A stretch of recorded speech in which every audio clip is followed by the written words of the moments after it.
Hello friends, आज हम आपको कश्यप ऋषि की इंटरेस्टिंग कहानी सुनाते हैं। कश्यप ऋषि मरीचि के विद्वान पुत्र थे और इनकी माता कला कंदर्प ऋषि की बेटी वह भगवान कपिल देव की बहन थी।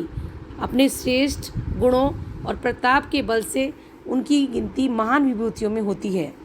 सृष्टि की रचना में कई ऋषियों ने योगदान दिया, लेकिन कश्यप ऋषि का योगदान अहम था।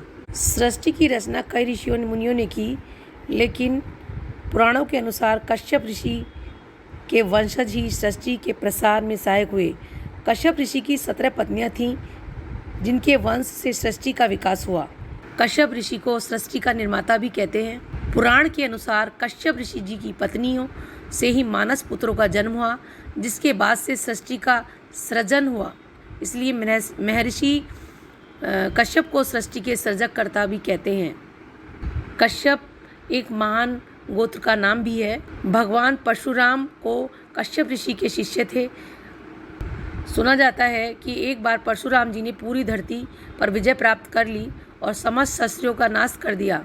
जितने भी क्षत्रिय थे उन सब का नाश हो गया। उन्होंने अश्वमेध यज्ञ किया, जिसके बाद उन्होंने पूरी धरती को अपने गुरु कश्यप मुनि को दान कर दी। जिसके बाद कश्यप जी ने परशुराम से कहा, अब तुम मेरे देश में मत रहो।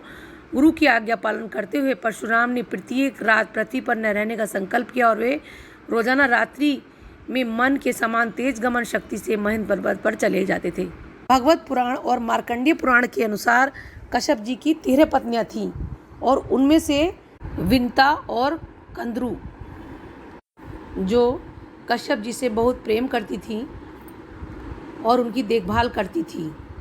बाकी पत्नियां अदिति, दीति, दनु, काष्ठा, अरिष्टा, सुरसा, इला, मुनि, क्रोधवशा, ताम्रा, सुरभि, सुरसा, तिमि, यामिनी, पतंगी आदि थी। महाभारत के अनुसार महर्षि कश्यप के 13 पत्नियां थीं। उनमें से एक थी कंदरू। कंदरू के जो बच्चे थे वो सभी नाग थे। नागों की उत्पत्ति कंदरू के बच्चों से ही हुई है। और दीति के गर्भ से हिरण्यकश्यप और हिरण्याक्ष नामक 2 पुत्र हुए और सिंहिका नामक की एक पुत्री हुई। और दीति के गर्भ से 49 अन्य पुत्रों का भी जन्म हुआ, जो मेरुदंड कहलाए। ये पुत्र निसंतान रहे, जबकि हिरण्यकश्यप के 4 पुत्र थे, अनुलाद, हलाद, भक्त, प्रहलाद और सहलाद। सर्प को हमने कई बार देखा होगा, पर पहली बार सर्प कहाँ से आए? ऋषि कश्यप की 2 पत्नियां थीं, कंदरू और विंता। एक दिन ऋषि कश्यप ने दोनों से कहा, आप मेरी इतनी सेवा करते हो तो आप 2 वरदान मांग लो। वरदान में कंदरू ने 100 अंडे मांगे और कहा, मुझे 100 ऐसे बच्चे चाहिए जो बहुत शक्तिशाली हों और जिनमें विष यानी जहर भरा हो, जिससे लोग उनसे डरें। कश्यप ने कहा, तथास्तु। अब बारी थी विंता की। उसने कहा, मुझे भले ही कम बच्चे दीजिए, पर कंदरू के बच्चों से ज़्यादा शक्तिशाली हूँ। ऋषि ने कहा, तथास्तु। उनको 2 मिले बड़े अंडे। वक्त आने पर कंदरू के छोटे छोटे अंडे फूटने लगे।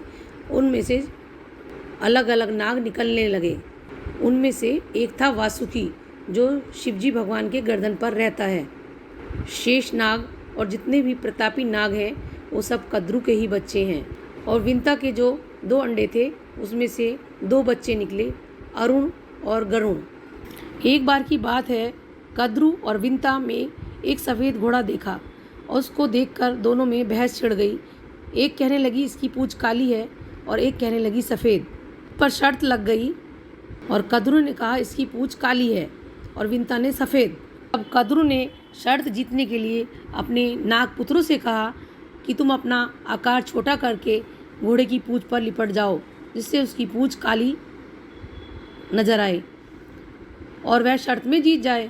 और कुछ सांपों ने तो ऐसा करने से मना कर दिया। इन सांपों ने मना किया। कंदरू ने उन्हें शाप दिया, तुम राजा जन्मेजय के यज्ञ में भस्म हो जाओगे। शाप की बात सुनकर सांप अपनी माता के कहे अनुसार उस सफ़ेद घोड़े की पूंछ पर लिपट गए, जिससे उस घोड़े की पूंछ काली दिखाई देने लगी। शर्त हारने के कारण विंता कंदरू की दासी बन गई। लेकिन जब गरुड़ को पता चला कि उनकी माता दासी बन गई, तो उन्होंने कंदरू और उनके सर्प पुत्रों से पूछा कि तुम्हें मैं कौन सी ऐसी चीज़ ला के दूँ जो मेरी माता दासी से मुक्त हो जाए। तब सांपों ने कहा कि तुम हमें स्वर्ग से अमृत ला कर दोगे तो हम तुम्हारी माता को दासी से मुक्त कर देंगे।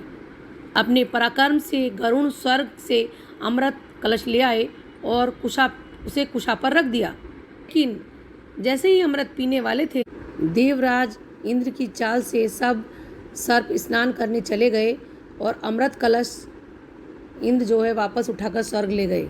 जब सांप वापस आए, उन्होंने देखा अमृत कलश नहीं है। उन्होंने सोचा कुछ बूंद तो यहाँ पर उसकी पड़ी होंगी।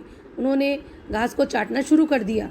ये सब देवराज इंद्र देख रहे थे। अब जब उसको चाटने लगे तो उनकी जीभ के 2 भाग हो गए। वह विंता से झगड़ा करने लगी। तभी विष्णु भगवान प्रकट हुए। उन्होंने कहा कंद्र से कि तुमने अपने बच्चों को बहुत गलत शिक्षा दी है। तुमने उन्हें लोभ और लालच का पाठ पढ़ाया। उन्होंने बोला मैं तुम्हें श्राप देता हूँ कि आज से तुम्हारे पुत्रों की जीभ 2 भागों में बटी रहेगी और जितने भी नाग जाति है उनकी सबकी जीभ 2 भागों में ही रहेगी। श्राप के कारण सांप जाति की जीभ 2 भागों में बटी रहती है। आपको मेरी ये कहानी कैसी लगी ज़रूर बताइए। मिलते हैं नेक्स्ट कहानी के साथ। Thank you friends.